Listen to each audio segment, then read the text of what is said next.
नमस्कार दोस्तों, स्वागत है आप सभी का हमारे YouTube चैनल आलोक ज्ञान गंगा में। मित्रों, हम हाजिर हैं एक औरत के संघर्ष की कहानी का दूसरा भाग लेकर के। अगर आपने इस कहानी का पहला भाग अभी तक आपने नहीं सुना है तो डिस्क्रिप्शन में मैंने उसका लिंक दे दिया है, आई बटन पर भी मैंने पिन कर दिया है, तो वहां से इस कहानी का पहला भाग आप सुन सकते हैं। चलिए अब दूसरा भाग शुरू करते हैं। एक दिन शाम को देर तक क्लास हुई। जब सभी लोग बाहर निकल करके आए तो अंधेरा हो चुका था। अंजलि और मीता बात करते हुए धीरे धीरे आ रहे थे। तभी अचानक दीपक सामने आ गया। Hello madam. अरे आप फिर आ गए, मीता ने कहा। हाँ, मुझे तुमसे कुछ कहना है। बोलो, मुझे जल्दी जाना है। आज तो अंजलि भी साथ थी, इसलिए मीता थोड़ी हिम्मत दिखा रही थी। मैडम, मैं जिस दिन से तुमको देखा हूँ एकदम पागल हो गया हूँ। मुझसे शादी कर लो। पागल हो गए हो तुम? मैं शादीशुदा हूँ, 3 सालों से शादीशुदा हूँ। तुम्हारा दिमाग खराब है? मीता जोर जोर से चिल्ला रही थी। हाँ, पागल हो गया हूँ। तुम्हारा पति वही है ना, वो इंजीनियरिंग कारपोरेशन का सुपरवाइजर सुबोध? क्या दिया है उसने तुमको? एक बच्चा तक वो नहीं दे पाया। मुझे सब पता है। तड़ाक! मीता ने एक जोरदार तमाचा मारा उसको। उसकी आंखों में चिंगारी थी। एक लफ्ज भी और बोला तो दोबारा मारूंगी। मीता गुस्से से कांप रही थी। देखो मैडम, ये तुमने अच्छा नहीं किया। इस थप्पड़ की कीमत तो तुमको चुकानी ही पड़ेगी। अब तो मैं तुमसे शादी ही करूंगा। तुम देखती रहना। तुमको मालूम ही नहीं है मैं कौन हूँ। बदतमीज, तुझे समझ में नहीं आ रहा है? फिर मारूं क्या तुझे? मीता अब भी गुस्से में कांप रही। जा रहा हूँ मैडम, लेकिन ध्यान रखना, अगर तुमने इसकी चर्चा किसी से की तो तुम्हारी जान जाएगी या उसकी जान जाएगी। ऐसा कह करके वो चला गया। मीता और अंजलि अपने रूम में आ गए। मीता बेड पर बैठ करके रो रही थी। चुप हो जाओ मीता, तुम तो बहादुर लड़की हो। तुमने तो जीवन ही कठिन से कठिन परिस्थितियों का सामना किया है। ये तो मामूली सी चुनौती है। अच्छा, हम एक काम करते हैं, कल डायरेक्टर सर को जा करके उसकी शिकायत करते हैं। हो सकता है उसके बाद वो तुमको परेशान करना बंद कर दे।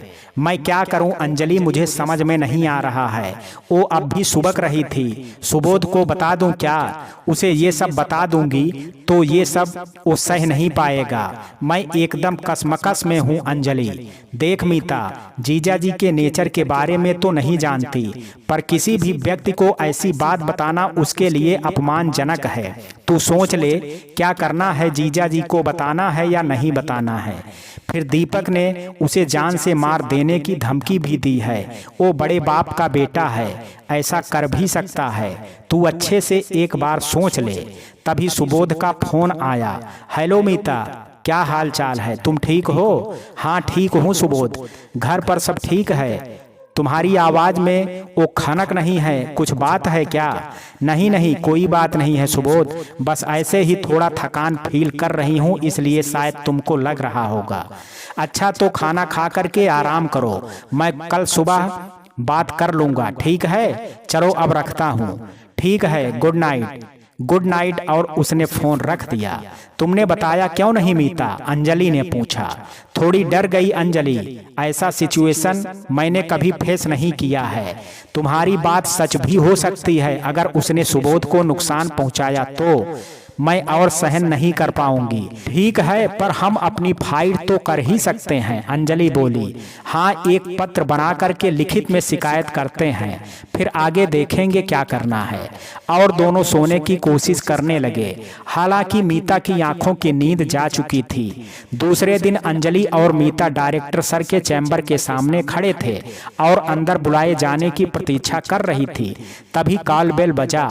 चपरासी ने कहा, जाइए, आपको साहब बुला रहे हैं। Sir, be I come in sir? हाँ हाँ, आइए बैठिए। बताइए क्या बात है? सर, आपसे पिछले दिनों घटी कुछ घटनाओं के बारे में बात करनी है।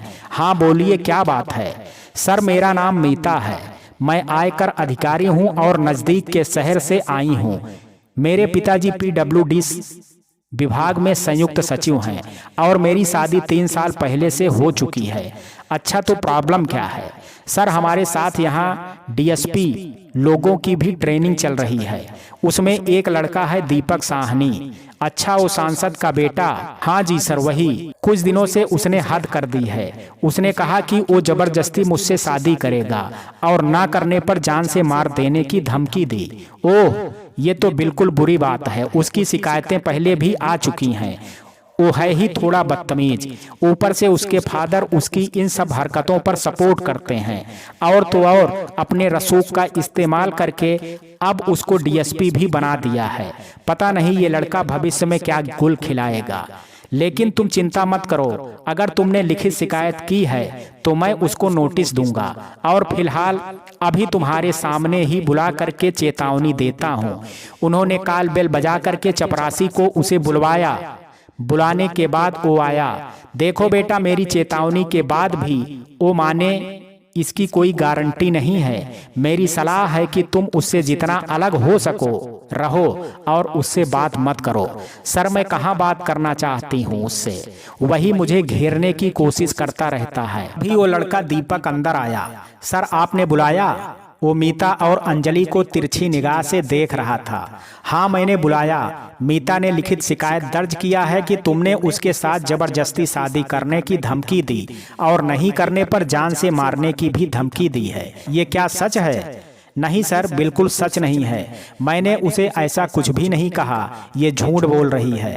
नहीं सर, ये झूठ बोल रहा है। कल शाम को तो मीता के साथ मैं भी थी, इस बात की गवाह हूँ, अंजलि ने कहा। देखो दीपक, मैं जानता हूँ कि ये सब सच है। मैं तुमको लिखित में नोटिस जारी कर रहा हूँ। उत्तर के साथ चुपचाप माफीनामा लिख करके दे दो, नहीं तो तुम्हारी नौकरी चली जाएगी। और इस लड़की से दूर रहो, नहीं तो मुझे तुम्हारी ऊपर शिकायत करनी पड़ेगी, जो मैं नहीं चाहता। जी सर। वो चुपचाप खड़ा रहा। अब तुम जा सकते हो, डायरेक्टर बोले। आप बेटा जाओ, उससे दूर ही रहो, जाओ अपने क्लास में। दीपक बाहर ही खड़ा था। जैसे ही वो लोग बाहर निकले, दीपक बोला, ये आप अच्छा नहीं की मैडम, अब देखना मैं क्या करता हूँ। वो बोला और चला गया। मीता भी उसे अनसुना करके क्लास में चली गई। शाम को दीपक ने अपने पिता को फोन लगाया। पापा, मुझे आपसे बात करनी है। हाँ बोलो दीपक, क्या बात है? सांसद महोदय बोले, यहाँ एक आयकर अधिकारी ट्रेनिंग में आई है। उसका नाम मीता शर्मा है। वो अपने पीडब्ल्यूडी में जो संयुक्त सचिव शर्मा जी हैं, उनकी बेटी है। मुझे वो पसंद है और अब उससे शादी करनी है। तो इसमें दिक्कत क्या है? मैं जा करके उसके फादर से बात करता हूँ। वो क्यों नहीं मानेंगे? दिक्कत है पापा, वो शादीशुदा है। 3 साल पहले ही उसकी शादी हो गई है। हालांकि उसका कोई बच्चा नहीं है। तू पागल हो गया है दीपक? दुनिया में लड़कियों की कमी है जो तू उसी को पसंद किया है? नहीं पापा, मुझे तो उसी से शादी करनी है। चाहे जो भी हो जाए, उसने मेरा अपमान किया है, मुझे वो चाहिए ही। आप कुछ भी करिए, लेकिन मुझे वही चाहिए। उसका परिवार तैयार नहीं होगा बेटा, तू समझता क्यों नहीं है? मैं नहीं जानता पापा। आप चाहे उसके फादर को सस्पेंड करने की धमकी दो या उसके हस्बैंड को मारने की धमकी दो, जो भी करो, लेकिन उसको मजबूर करो कि वो मुझसे शादी करे। ये बोल करके उसने दूसरे दिन सांसद महोदय मिस्टर शर्मा के घर पहुंच गए। जैसे ही शर्मा जी ने दरवाजा खोला तो देखा सामने सांसद महोदय खड़े थे।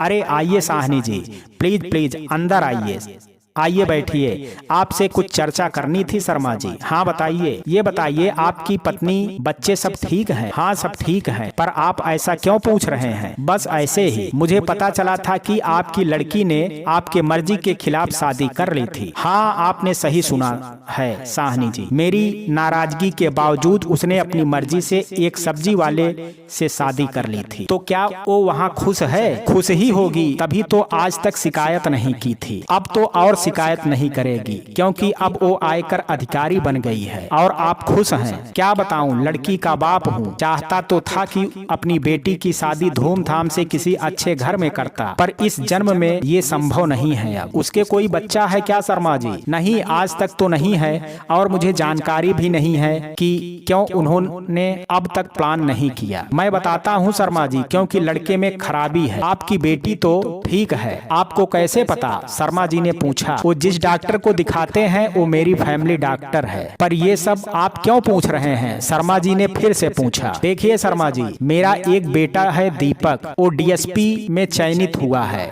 और फिलहाल प्रशासन अकादमी में आपकी बेटी के साथ ट्रेनिंग कर रहा है। वो आपकी बेटी से शादी करना चाहता है। ये क्या बोल रहे हैं साहनी जी? उसकी शादी तो हो चुकी है।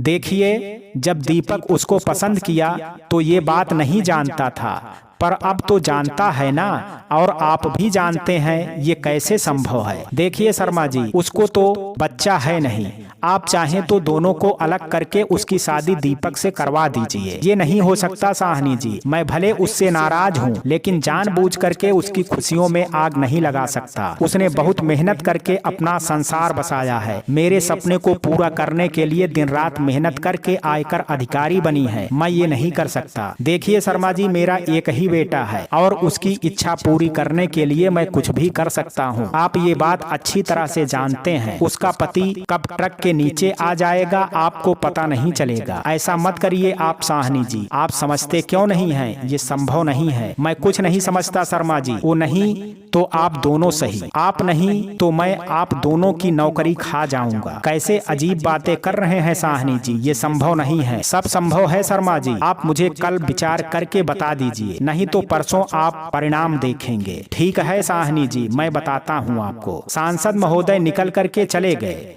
श्यामा देवी दरवाजे के पीछे से खड़ी होकर के सब कुछ सुन रही थी। वो तेजी से हाल में आई। ये क्या हो रहा था जी? शर्मा जी चुप थे। ये तो साफ साफ धमकी दे करके गए हैं। क्या करूं श्यामा, समझ नहीं आ रहा है। मैंने 3 सालों में कभी भी अपनी बेटी से बात नहीं की। वो मेरे सामने गिड़गिड़ाते रही, तब भी मैंने उससे बात नहीं की, और अब उसके जीवन की सारी खुशी छीनने के लिए बातें करूं?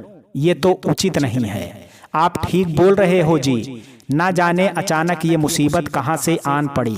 तुमको क्या लगता है श्यामा, ये सांसद कुछ करेगा या सिर्फ ऐसे ही धमका रहा है? कुछ बोल नहीं सकते जी, इनकी सरकार में काफी पकड़ है, गलत ढंग से आरोप लगा करके फंसा भी सकता है।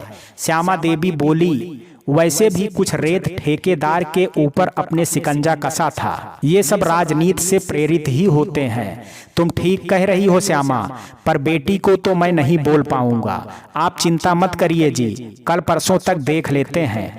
दूसरे तीसरे दिन भी दोनों ने हिम्मत नहीं की मीता से बात करने की, और पूरा दिन शांतिमय तरीके से गुजर गया। मीता के लिए भी, सुबोध के लिए भी, और उसके माता पिता के लिए भी। इन 2-3 दिनों में मीता और सुबोध की बात भी हुई थी, परंतु मीता ने आई गई बात हो गई करके सुबोध को इन घटनाओं के बारे में नहीं बताया था। इधर मीता के पिता भी इन 3 दिनों में थोड़े रिलैक्स हो गए थे कि सांसद सिर्फ गीदड़ भभकी दे रहे थे। वो अब शायद शांत हो गए हों। हालांकि विभाग में थोड़ी सुगबुगाहट थी कि शर्मा जी के खिलाफ बड़ी शिकायत हुई है। चौथे दिन अचानक सचिव कार्यालय से शर्मा जी के सस्पेंशन का पत्र आया। वो एकदम विचलित हो गए। वो लगातार दिन भर सचिव से मिलने की कोशिश करते रहे, पर सचिव ने उनसे मिलने से इनकार कर दिया। उन्होंने विभागीय मंत्री से भी मिलने की कोशिश की, परंतु उन्होंने भी समय नहीं दिया। शर्मा जी को समझ में आ गया था कि ये सांसद महोदय की करतूत है, जो जब पूरी तरह से हताश हो गए तो पत्र को लेकर के घर आ गए। घर पर पत्नी इंतजार कर रही थी। वो पत्र को टेबल पर पटक करके रोने लगे। क्या हुआ जी? श्यामा देवी ने पूछा। तुम ही देख लो क्या हुआ। श्यामा देवी ने देखा कि ये उनके सस्पेंशन का पत्र था। वो एकदम दुखी हो गई और बोली, ये उसी सांसद की करतूत है जी। श्यामा, मेरे 25 साल की नौकरी में मुझ पर कभी दाग नहीं लगा, और आज ये दिन देखना पड़ रहा है। मैं क्या करूं बताओ? मैं क्या बताऊं जी? आपको तो मालूम ही है कि ये किस लिए किया जा रहा है। ये सब कल समाचार पत्र में भी आ जाएगा, और वो लोग मेरे साथ ही ऐसा ही करने की कोशिश करेंगे। अभी ये खबर मीडिया वालों को नहीं दी गई है श्यामा। मैं अगर उनको फोन करके नहीं बताया तो इस खबर को मीडिया में फैला देंगे, पर हमारी नौकरी को बचाने के लिए बेटी का जीवन दांव में लगाना उचित है क्या जी? नहीं श्यामा, मुझे अपनी नौकरी की चिंता नहीं है, ना ही तुम्हारी नौकरी की चिंता है। लेकिन जो लोग मेरी नौकरी और तुम्हारी नौकरी को नुकसान पहुंचा सकते हैं, वो क्या उसके पति को जान से नहीं मार सकते? बिल्कुल मार सकते हैं जी। उन्होंने तो साफ साफ धमकी भी दी है, श्यामा धोबी बोली। तो क्या करूं बताओ? मीता से तो बात करना ही पड़ेगा। मेरी तो इस तरह की बात करने की हिम्मत नहीं है श्यामा, तुम करो ना बात। नहीं नहीं, बात आप ही करोगे तो वो समझदारी से जवाब देगी। मैं उसे फोन लगाती हूँ, कह करके श्यामा देवी ने मीता को फोन लगाया। मीता रूम पर ही थी, अचानक उसने देखा कि घर से फोन आ रहा है।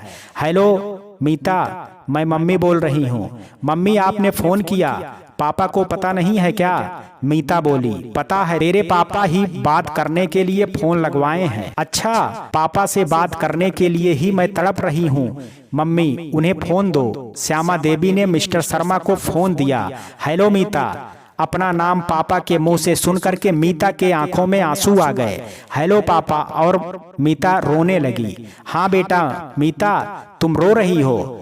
आप नहीं जानते पापा, आपसे बात करने के लिए मैंने कितना तड़पी हूँ। मुझे माफ कर दीजिए पापा, मैंने आपके सपने तोड़े हैं, आपको हमेशा निराश किया है, मुझे माफ कर दीजिए। नहीं बेटा, उल्टा तुम मुझे माफ कर दो। मैं पता नहीं क्यों तुमसे इतने साल नाराज रहा, तुमसे बहुत प्यार करता हूँ बेटी। मैं जानती हूँ पापा, और मुझे यकीन था एक दिन आप मुझे माफ कर देंगे। पता नहीं बेटा मैं अच्छा हूँ या बुरा, पर हर दिन मैं तुमको याद करता था। मैं भी पापा, ऐसा कोई दिन नहीं गया जिस दिन मैंने आपको याद नहीं किया। अचानक उसके पापा रोने लगे। क्या हुआ पापा, आप रो क्यों रहे हैं? कुछ नहीं बेटा, क्या बताऊं तुम्हें, मेरी हिम्मत भी नहीं हो रही है। बताइए पापा क्या बात? बेटी, हमारा परिवार एक बड़ी मुसीबत में आ गया है। ऐसी मुसीबत पापा? क्या तुम्हारे क्लास में कोई दीपक साहनी नाम का लड़का पढ़ता है? हाँ पापा पढ़ता है, वो डीएसपी की पोस्ट पर यहाँ ट्रेनिंग के लिए आया है और बहुत ही बदतमीज है। क्या तुम्हें मालूम है कि उसके फादर यहाँ के सांसद हैं? हाँ मुझे मालूम है। क्या दीपक के साथ तुम्हारा कोई घटनाक्रम हुआ है? ये सब आप क्यों पूछ रहे हैं पापा? प्लीज मुझे बताओ, कोई बात हुई है क्या? जी पापा, जब से मैं यहाँ आई हूँ तब से ये लड़का मेरे पीछे पड़ा हुआ है। पहले मेरे बारे में पता किया, फिर बार बार मुझसे दोस्ती करने की कोशिश की। मैंने उसे स्पष्ट रूप से मना कर दिया था, लेकिन एक दिन जब मैं और मेरी सहेली शाम को क्लास से वापस आ रहे थे तो उसने रास्ते में ही हम लोगों को रोक लिया और मुझसे शादी करने की बात करने लगा। उसने सुबोध के बारे में उल्टा सीधा कहा, तो मैंने गुस्से में आकर के उसे तमाचा जड़ दिया। उस दिन तो वह चुपचाप चला गया, लेकिन दूसरे दिन जब मेरी शिकायत के बाद डायरेक्टर सर ने उसे डांटा तो बाहर निकल करके उसने मुझे धमकी दी कि देखो अब मैं क्या करता हूँ। उसने ये भी कहा था कि अगर मैंने किसी को बताया तो वो उसे जान से मरवा देगा। इसलिए मैंने उसकी चर्चा ना तो माँ से की और ना ही सुबोध से। पर ये सब के बारे में आप कैसे जानते हैं पापा? उसके फादर जो यहाँ के लोकल सांसद हैं ना? हाँ पापा हाँ, वो 3 दिन पहले हमारे घर आए थे अपने बेटे के जिद के लिए हमको मजबूर करने। मतलब उसका बेटा जिद कर रहा है कि वो तुमसे शादी करना चाहता है, तो वो मुझसे तुमको मांगने आए थे। क्या? मीता एकदम शॉक्ड थी। ये आप क्या बोल रहे हैं पापा? आपने उनको बताया नहीं कि मैं शादीशुदा हूँ? बताया बेटा, लेकिन वो सुनने के लिए तैयार ही नहीं थे। तुम लोग जिस डॉक्टर को दिखाते हो वो उसका फैमिली फ्रेंड है। उसने बता दिया कि सुबोध की वजह से बच्चा नहीं हो रहा है। तो क्या हुआ पापा? अगर उसकी वजह से बच्चा नहीं हो रहा है तो मैं उसे छोड़ दूं? वो सांसद पागल तो नहीं हो गया है? मैं मर जाऊंगी लेकिन सुबोध को धोखा नहीं दूंगी। मैं जानता हूं बेटा, पर तू मेरी पूरी बात तो सुन। उसने सुबोध को जान से मार देने की धमकी तो दी ही है, हम दोनों की नौकरी को नुकसान पहुंचाने की भी धमकी दी है। वो ऐसा कुछ नहीं करेगा पापा, आप चिंता मत करिए। नहीं बेटा, उसने ऐसा कर दिया है। आज मुझे अपने विभाग से सस्पेंड कर दिया गया है। क्या? मीता हतप्रभ थी। हाँ बेटा, आज उसने मुझे झूठे केस में सस्पेंड करा दिया और हो सकता है 2-4 दिन में तेरी मम्मी को भी सस्पेंड करा दे। मेरी 25 साल की ईमानदारी की सर्विस में उसने आज दाग लगा दिया बेटा। मैंने सचिव और मंत्री से मिलने के लिए ट्राई भी किया, परंतु उन्होंने मिलने से मना कर दिया। उसने धमकी दी है बेटा वो ये सब मीडिया में दे देगा और तब तक मुझे री-स्टैंड नहीं करेगा जब तक तुम हाँ नहीं करोगी। और उसने सुबोध को भी ट्रक से कुचलने की कोशिश की। मीता ये सब सुन करके रोने लगी। मैं क्या करूं बेटा, मुझे कुछ समझ में नहीं आ रहा है। मुझे अपनी और तेरी मम्मी की नौकरी की चिंता नहीं है बेटा, पर वो किसी भी हद तक जा सकते हैं। वो सुबोध को भी जान से मार सकते हैं। मैं ही मर जाती हूँ पापा, मीता रोते हुए बोली। मेरे मर जाने से सबकी परेशानी खत्म हो जाएगी। नहीं बेटा, ऐसा मत बोल। अगर तुमने कुछ कर लिया तो 3 लोगों का जीवन बर्बाद हो जाएगा, मेरा, तुम्हारी मम्मी और सुबोध का।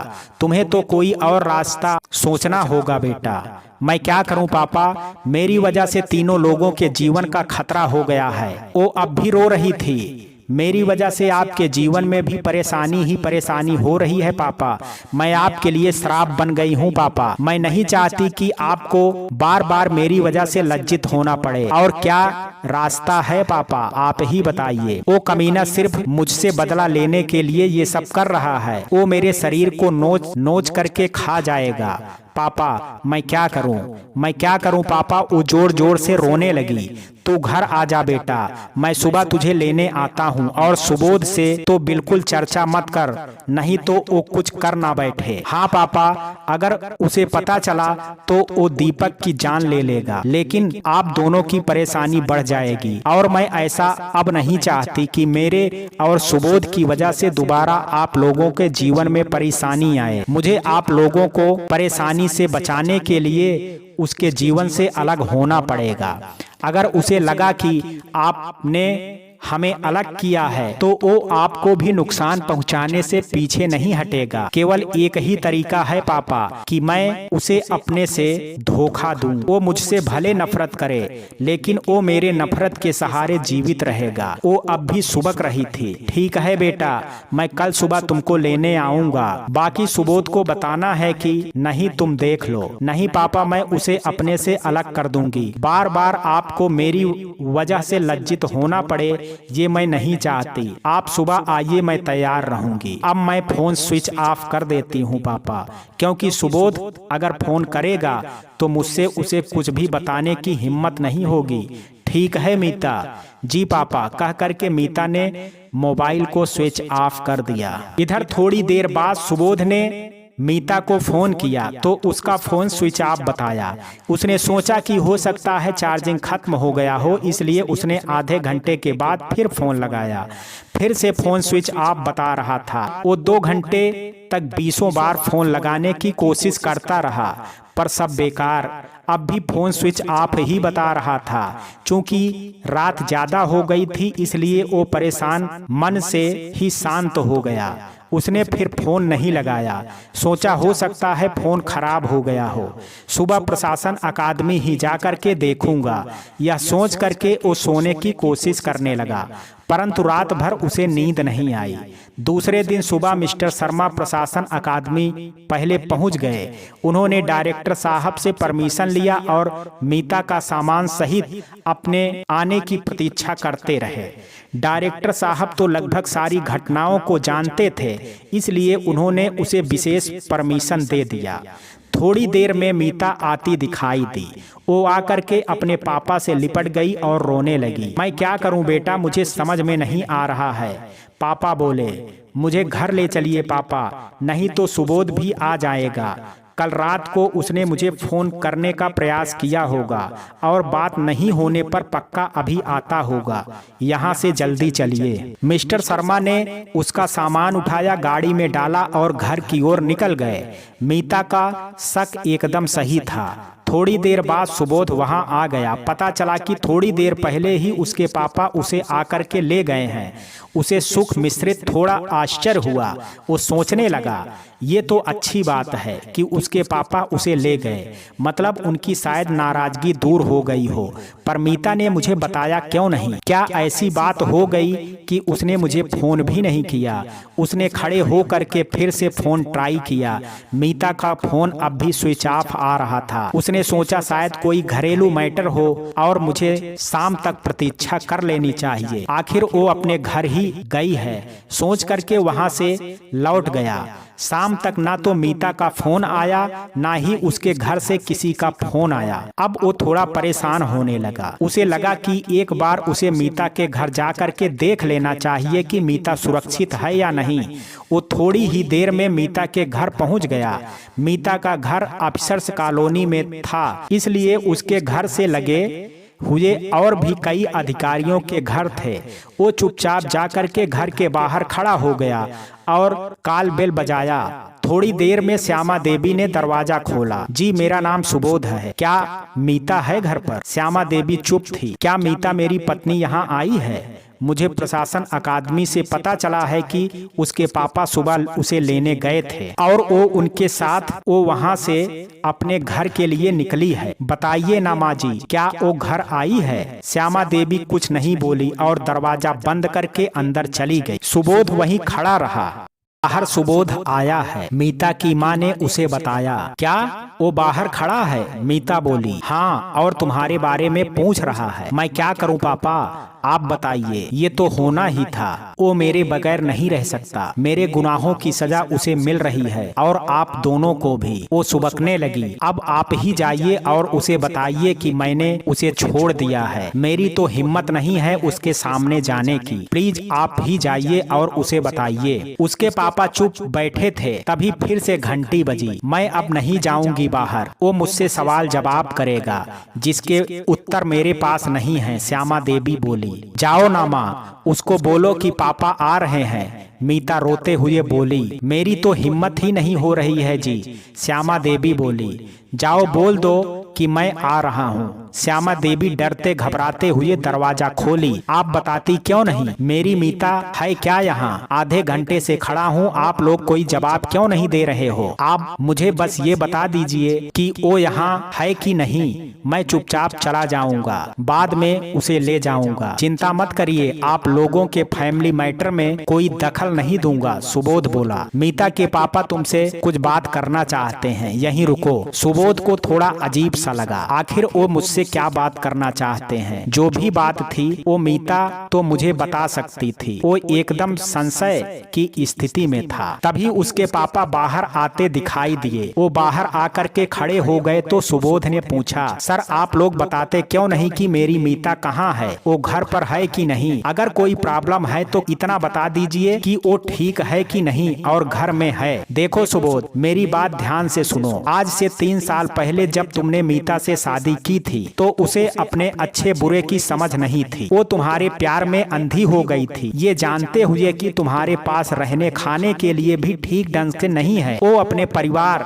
माता पिता सब कुछ छोड़ करके तुम्हारे पीछे चली गई। तो सुबोध थोड़ा आशंकित हो गया। तो आज जब वो अपने पिता के समकक्ष अधिकारी बन गई है तो उसे आसमान में उड़ने दो। तुम क्यों उसके पीछे पड़े हुए हो? मतलब मैं नहीं समझा सर आपका। आप क्या कहना चाहते हैं कि मैं उसको उड़ने नहीं दे रहा हूँ, बल्कि मैं तो मर कर भी उसके सपनों को पूरा करना चाहता हूँ। तुम समझ नहीं रहे हो सुबोध। मिस्टर शर्मा सीधे सीधे बोलने की हिम्मत नहीं कर पा रहे थे। मैं क्या नहीं समझ पा रहा हूँ सर, प्लीज बताइए, सुबोध बोला। सुबोध, तुम ये नहीं समझ पा रहे हो कि उसकी दुनिया बदल गई है, उसका स्टेटस बदल गया है। तुम उसको अपने स्टेटस के हिसाब से जीने दो। आप मुझे घुमा करके क्यों बोल रहे हैं? सर साफ साफ बताइए क्या बात है? साफ साफ बात ये है कि वो अब तुम्हारे साथ नहीं रहना चाहती। शर्मा जी का दिल भी जोर जोर से धड़क रहा था। सुबोध एकदम से शॉक्ड हो गया। क्या क्या बोले आप? फिर से बोलिए। मैंने बोला ना सुबोध, मीता तुमसे अलग होना चाहती है। मजाक कर रहे हैं आप? नहीं, मैं मजाक नहीं कर रहा हूँ सुबोध, वो सचमुच तुमसे अलग होना चाहती है। झूठ बोल रहे हैं आप, सुबोध चिल्लाते हुए बोला। ये सच नहीं हो सकता। कल तक तो सब ठीक था, आज अचानक क्या हो गया? आपने भड़काया उसको। मेरी मीता ऐसा नहीं कर सकती। उधर मीता ऊपर के कमरे से पर्दे के पीछे से सब देख रही थी। वो अचानक जोर जोर से रोने लगी। मैं सच कह रहा हूँ सुबोध, देखो इस बात को अच्छी तरह समझ लो। जाओ तो अच्छा है, वो अब तुमसे निभा नहीं सकती, ऐसा उसने कहा। सुबोध ने पूछा, ऐसी ही उसकी मंशा है? नहीं, मैं नहीं मानता, आप झूठ बोल रहे हैं। मीता ऐसा कर ही नहीं सकती। मुझे उसके ऊपर अपनी जान से भी ज्यादा भरोसा है। आप मीता को बुलाइए। मीता, मीता, मीता बाहर आओ। मीता वो जोर जोर से चिल्लाने लगा। तभी जोरों की बारिश शुरू हो गई। देखो, चिल्लाने से कोई फायदा नहीं होगा, मैं सच बोल रहा हूँ। आप उसे अभी बुलाइए, मैं नहीं मानूंगा आपकी बात। वो अभी भी रो रहा था। आप उसे बुलाइए, बाहर बुलाइए। मीता, मीता, तुम बाहर क्यों नहीं आ रही हो? देखो तुम्हारे पापा क्या बोल रहे हैं। बाहर आओ और बताओ कि ये सब झूठ है, ये सब झूठ है। कह करके वो झुक करके रोने लगा। ये सब सच है सुबोध, तुम्हारे लिए यही अच्छा है कि तुम उसे भूल जाओ। आप समझते क्यों नहीं सर, मैं उसके बगैर नहीं जी सकता। बस एक बार आप उसको बुला दीजिए। मीता, मीता, बाहर आओ। मीता वो जोर जोर से दीवार पीट करके रोने लगा। वो बारिश में भीगता गया। आप जब तक नहीं बुलाते मैं यहीं बैठूंगा। वो रोड के बीचों बीच उसके घर के सामने बैठ गया। जोर से बारिश हो रही थी। वो ठंड के मारे एकदम कांप रहा था और जोर जोर से रो रहा था। मीता भी ऊपर कमरे की खिड़की से छिप कर पर्दे में मुंह दबा करके रो रही थी। वो देख रही थी कि सुबोध ठंड के मारे कांप रहा है, फिर भी इतनी बारिश में सिर्फ उसके लिए रोड पर बैठ करके रो रहा है। सुबोध, तुम्हारे लिए यहाँ से चले जाना ही उचित है। क्यों उसका इंतजार कर रहे हो? उसने फैसला ले लिया है। मिस्टर शर्मा बोले। तो बाहर आकर के कहती क्यों नहीं मुझसे? अगर ये सच होता तो वो खुद बाहर आकर के कहती। मीता, बाहर आओ, मीता, बाहर आओ। वो चिल्लाता रहा। ये नाम मीता के कान में जोर जोर से पड़ रहे थे। इस आवाज की चोट उसके दिल तक जा रही थी, पर क्या करती, उसकी हिम्मत ही नहीं हो रही थी कि सुबोध के सामने जा सके। लेकिन वो देख पा रही थी कि भारी बारिश में सुबोध बाहर बैठा हुआ है, भीग रहा है, रो रहा है और इससे उसकी तबीयत भी खराब हो सकती है। अचानक वो उठी, आंसू पोंछी और तेजी से बाहर निकल करके आई। तुम्हें समझ में नहीं आता, जब पापा ने बोल दिया मैं अलग होना चाहती हूँ तो वो सच ही बोलेंगे ना। चलो जाओ यहाँ से, घर जाओ। सुबोध एकदम शॉक्ड था। कौन सा घर मीता? तुम्हारे बगैर वो घर है क्या? और ये तुम क्या बोल रही हो? तुम मुझसे अलग होना चाहती हो? क्यों मीता, क्यों? मुझसे क्या गलती हो गई मीता? और अगर मुझसे गलती हो भी गई तो मुझे मारो, मुझे पीटो, पर भगवान के लिए मुझे अपने से अलग मत करो। मीता अपने आंसुओं पर कंट्रोल नहीं कर पा रही थी। वो लाख कोशिश कर रही थी पर उसकी आंखें भर आती थी। वो चेहरा पीछे करके अपने आंसू पोंछी। मैंने कहा ना, अब मैं तुम्हारे साथ नहीं रहना चाहती। क्यों मीता, क्यों? बस नहीं रहना चाहती। तुम्हें कारण बताना जरूरी नहीं समझती? नहीं, तुम्हें कारण बताना पड़ेगा। यह कह करके उसने मीता का हाथ पकड़ लिया। वो अब भी रो रहा था। मीता ने जैसे ही उसका हाथ पकड़ा, उसे लगा कि सुबोध को तेज बुखार है।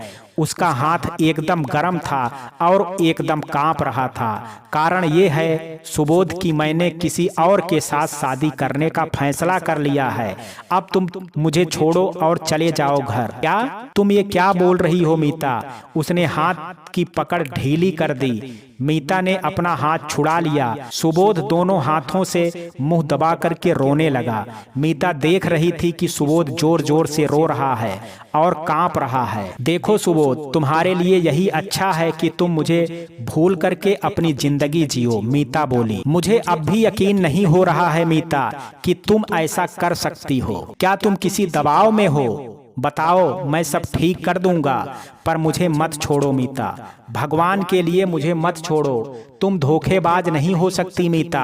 भगवान के लिए बोल दो। उसकी आंखों में आंसू भरे थे। मैं धोखेबाज हूँ सुबोध, यही समझ के यहाँ से चले जाओ। मैं आज वापस नहीं आने वाली। मीता, सुबोध, सुबोध। मीता ने देखा कि सुबोध बेहोश हो गया है। पापा तुरंत एम्बुलेंस बुलाइए, इसे जल्दी हॉस्पिटल पहुँचाना पड़ेगा। मिस्टर शर्मा ने 108 को फोन किया और 10 मिनट के अंदर गाड़ी आ गई। उन्होंने सुबोध को उठाया और गाड़ी में डाल दिए। भैया, ये उनके बड़े भाई का नंबर है, अस्पताल पहुंच करके तुरंत इलाज कराइए और उन्हें फ़ोन करके बता दीजिएगा। इनकी स्थिति ठीक हो जाए मुझे भी फ़ोन करके बता दीजिएगा प्लीज़, ये मेरा नंबर है। पापा, आप डॉक्टर साहब को फ़ोन कर दीजिए, उन्हें कुछ नहीं होना चाहिए। मेरी आत्मा है वो, कुछ भी करें लेकिन उन्हें तत्काल ठीक करें। ठीक है बेटा, मैं फोन कर देता हूँ। होश में आने के बाद वो अस्पताल के बिस्तर पर पड़े पड़े रो रहा था। उसका बड़ा भाई सामने ही बैठा था। उसने मुझे धोखा दे दिया भैया, वो किसी और से शादी करेगी कहती है। मैंने जान से चाहा उसे, उसके सपने को पूरा करने के लिए इतनी मेहनत की और उसने क्या किया, सब पा करके उसने मुझे छोड़ दिया।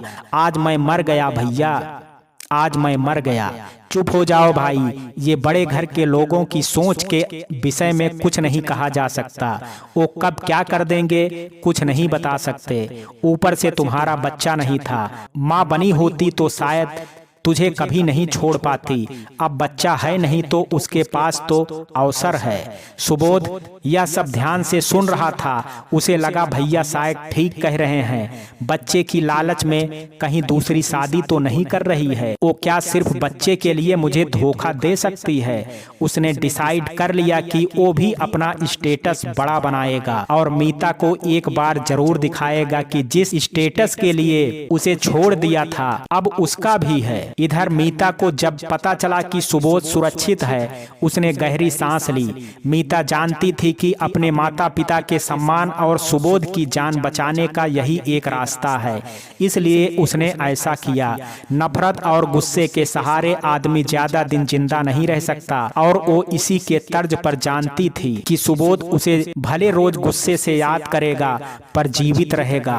धोखा खाने के बाद इंसान मरता नहीं है बल्कि और ज्यादा सावधान हो जाता है। वो फूंक फूंक करके कदम रखता है और कई बार तो बदला लेने की भी कोशिश करता है। मिस्टर साहनी, मैं मिस्टर शर्मा बोल रहा हूँ। ओ हाँ मिस्टर शर्मा, आपने क्या डिसाइड किया? मीता आपके बेटे से शादी के लिए तैयार है, बस उसकी एक ही शर्त है कि आप लोग सुबोध को कोई नुकसान नहीं पहुँचाएंगे। लाइए पिताजी, मुझे बात करने दीजिए। तभी मीता बोली, देखिए अंकल जी, मैं सिर्फ अपने पिता के सम्मान के लिए एग्री हुई हूँ, इसलिए जितनी जल्दी हो सके इन्हें वापस जॉब दिलवाइए। देखो बेटा जी, तुम जितनी जल्दी मेरे बेटे से शादी करोगी उतना जल्दी तुम्हारे पापा री स्टैंड हो जाएंगे। पहले शादी तो हो जाने दो और मैं उम्मीद करता हूँ कि तुम अच्छी बहू की तरह यहाँ सारे रिश्ते निभाओगी। सांसद महोदय बोले, मेरी ओर से कभी किसी के सम्मान में कमी नहीं होगी, परंतु आपके बेटे के साथ एडजस्ट होने में थोड़ा समय लगेगा, क्योंकि मैं पहले ही ब्याहता थी और अपने पति से बहुत प्यार करती थी। ठीक है, मैं दीपक को इस बात को समझा दूंगा। तुम शर्मा जी को फोन दो। हाँ हेलो शर्मा जी, देखिए मैं एक हफ्ते बाद ही शादी का निमंत्रण भेज रहा हूँ, आपकी ओर से भी तैयारी कर लीजिए। मुझे कोई गड़बड़ नहीं चाहिए। एक हफ्ते में प्रशासन अकादमी का भी ट्रेनिंग समाप्त हो जाएगा, फिर दीपक और मीता दोनों फ्री हो जाएंगे। उसके बाद हम शादी का आयोजन कर लेंगे। ठीक है साहनी जी। मीता उस दिन वापस प्रशासन अकादमी चली गई। वो अंदर से इतनी टूट गई कि उसके चेहरे से मुस्कान ही गायब हो गई थी। जब वो अपने रूम पर पहुंची तो अंजलि वहां पर बैठी थी। उसे देखते ही मीता रोने लगी। अंजलि ने उसे अपने सीने से लगा लिया। वो अब भी रो रही थी। मीता क्या हुआ, कुछ बताओगी?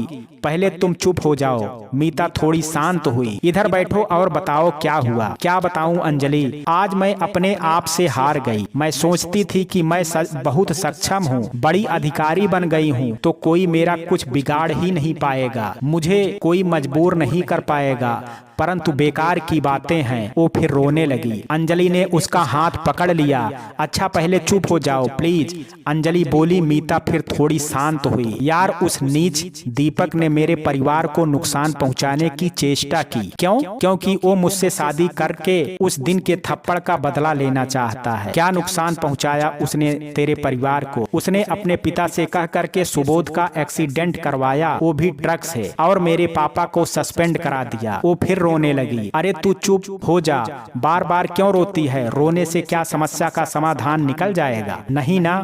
अंजलि थोड़ी कम इमोशनल और सुलझी हुई लड़की थी। तू आगे बता फिर क्या हुआ? परसों रात को सुबोध बेचारा मेरे घर आया मुझे लेने के लिए। वो बुखार से तड़पता हुआ मेरे घर के सामने रोड पर बारिश में बैठा रहा ताकि मुझे मना करके घर ले जा सके, पर मैंने उसे धोखा दे दिया। मैंने उसे बता दिया कि मैं किसी और से शादी करना चाहती हूँ।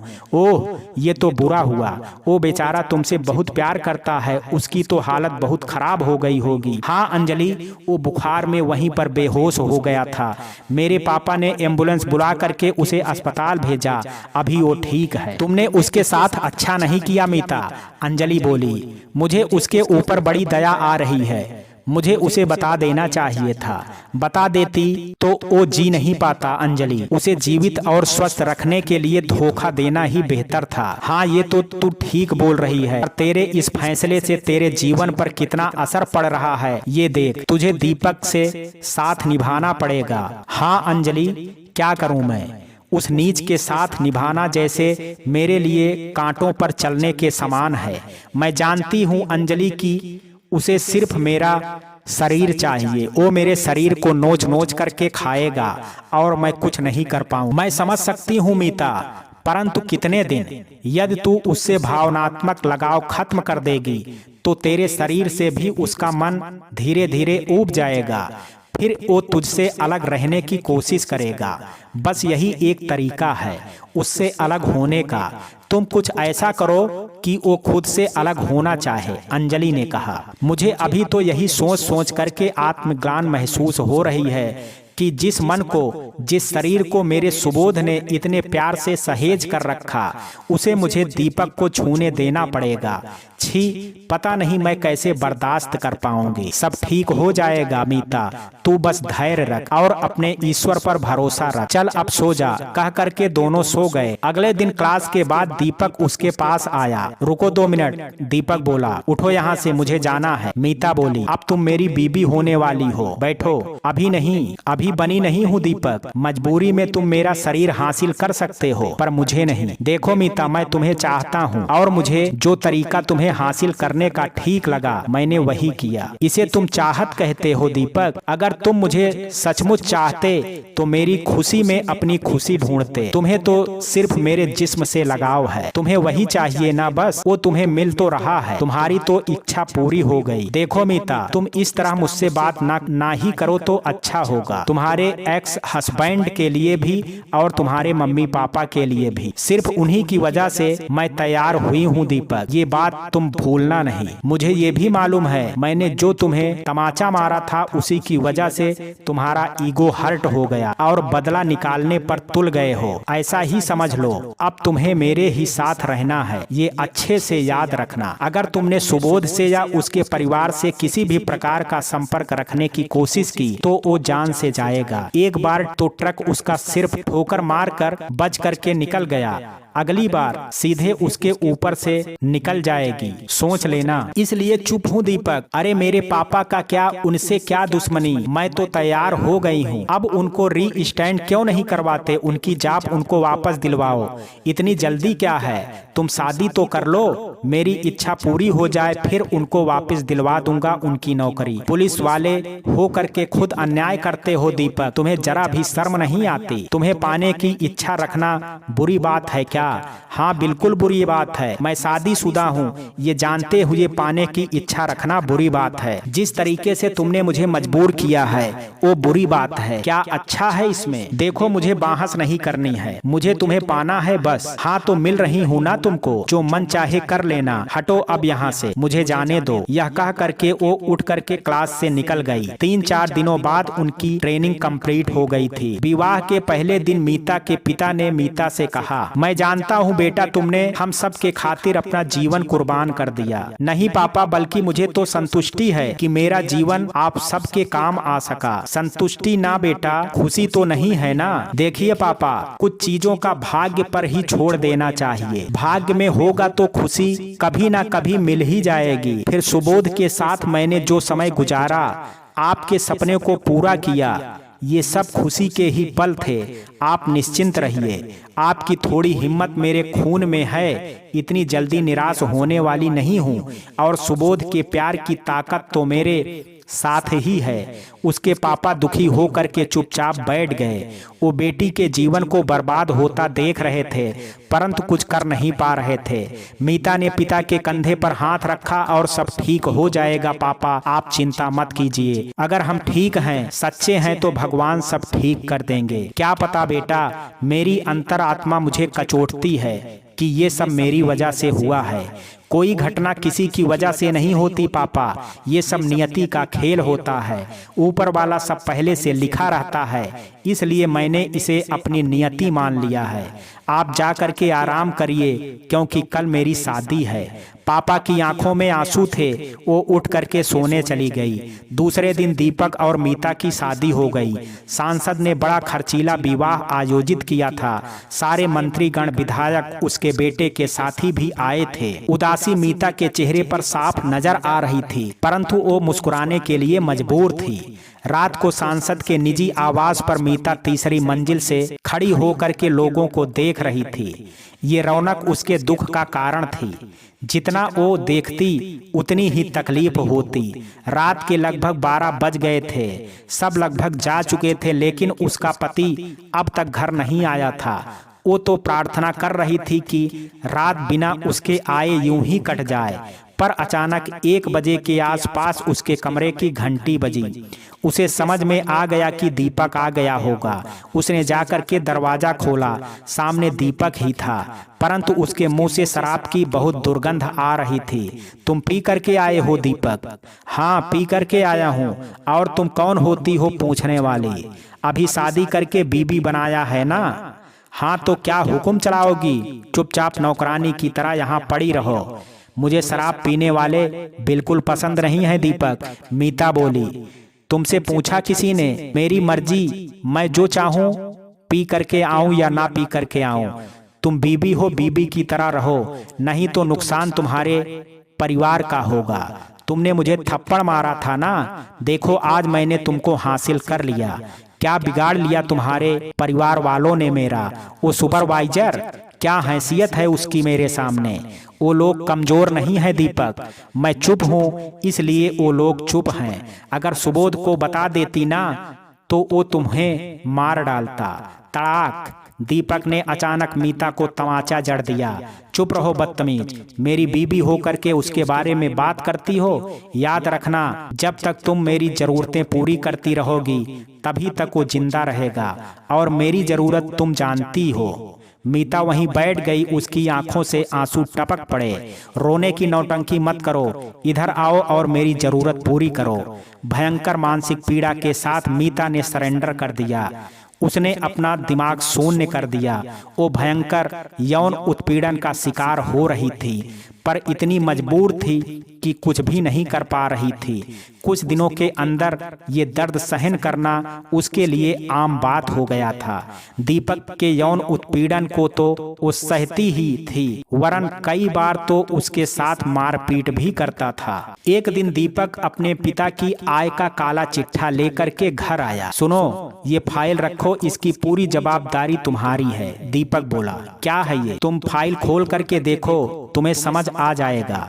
मीता ने फाइल खोल करके देखा तो सांसद महोदय की संपत्ति और आय का काला चिट्ठा था। ये सब क्या है और तुम मुझसे क्या चाहते हो? मीता ने पूछा। ये सब भी पिताजी की ही संपत्ति है। तो इन सभी को तुमको लीगल बनाना है। मैं ही क्यों, तुम इसे मुझसे बड़े अधिकारी को दे दो। तुम्हारे पिताजी तो सांसद हैं, उनकी तो ऊपर तक अच्छी पकड़ है। वो किसी को बोलेंगे तो कोई मना करेगा क्या? आखिर मेरे पापा को तो 2 दिन में सस्पेंड करा दिए। अच्छा हाँ, क्या हुआ मेरे पापा का? उनकी कब वापसी होगी? अब तो शादी भी हो गई, तुम्हें जो चाहिए था वो तो मिल चुका। अब तो बोलो तुम्हारे पापा को। ठीक है बोलता हूँ, परंतु ये काम पहले। दीपक बोला, देखो दीपक, मैं एक ईमानदार पिता की बेटी हूँ, मैं तो ये काम नहीं कर पाऊँ। ईमानदार किस बात की ईमानदारी? 25 साल की ईमानदारी से क्या मिला तेरे बाप को? एक दिन लगा उसको झूठे केस में फंसाने के लिए। अब तू ये चाहती है कि ये सब मीडिया में जाए कि उनको भ्रष्टाचार के लिए सस्पेंड किया गया। दीपक चिल्लाते हुए बोला, देखो चिल्लाने से कोई फायदा नहीं होगा। मेरे सब अधिकारी मेरे काम पर नजर रखते हैं। तुम अपने पिताजी से कहो कि ऊपर बात करें, मेरे अधिकारियों से बात करें। मैं बस सभी फाइल आगे बढ़ा दूंगी, बाकी तुम्हारे पापा जाने और वो अधिकारी जाने। लेकिन शर्त एक ही है कि मेरे पापा की नौकरी में वापसी होनी चाहिए। इधर एक दिन सुबोध जब घर पहुंचा तो उसकी मां ने एक पत्र दिया। ऊपर लिखा था, साक्षात्कार पत्र प्रेषक लोक सेवा आयोग। उसने पत्र खोल करके देखा तो उसकी खुशी का ठिकाना नहीं रहा। वो जज की लिखित परीक्षा निकाल लिया था जो उसने मीता की मुख्य परीक्षा के समय दिया था। उसके अरमानों को पंख लग गए। उसे दुख मिश्रित सुख का अनुभव हुआ क्योंकि मीता ने उसे उसके निम्न स्टेटस के लिए छोड़ दिया था। एक सप्ताह बाद उसका इंटरव्यू था। उसने सिर्फ मीता और उसके परिवार को दिखाने के लिए जम करके मेहनत की। वो सेलेक्ट हो करके और जज बन करके उनको दिखा देना चाहता था कि वो भी उनके स्टेटस के बराबर पहुंच गया है। ये स्टेटस शब्द उसे दिन भर चुभता था, इसलिए वो उस एक सप्ताह में अपनी क्षमता से अधिक मेहनत किया। आखिर साक्षात्कार का दिन आया और उसने बड़े आत्मविश्वास और ईश्वर पर भरोसे के साथ साक्षात्कार दिया। साक्षात्कार के अंत में जब उसे पूछा गया कि तुम जज क्यों बनना चाहते हो, तो उसने जवाब दिया, क्योंकि मैं जीवन भर सुपरवाइजर नहीं बने रहना चाहता हूँ। इस उत्तर ने बोर्ड में बैठे सभी सदस्यों को प्रभावित किया और शाम को जब रिजल्ट आया तो सुबोध को प्रथम स्थान मिला था। वो तो खुशी से पागल हो गया। उसे जो चाहिए था जीवन में वो मिल गया था। अब उसे सिर्फ ये सब मीता को दिखाना था। मित्रों, कहानी के इस भाग में आज इतना ही। शेष कहानी कल सुनेंगे भाग 3 में। कहानी का ये भाग आपको कैसा लगा, आप अपनी राय मुझे कमेंट बॉक्स में जरूर दीजिएगा। वीडियो अगर पसंद आया हो तो वीडियो को लाइक, शेयर और चैनल को सब्सक्राइब करना ना भूलें। कल मिलते हैं कहानी के शेष भाग के साथ। तब तक के लिए जय हिंद, जय भारत।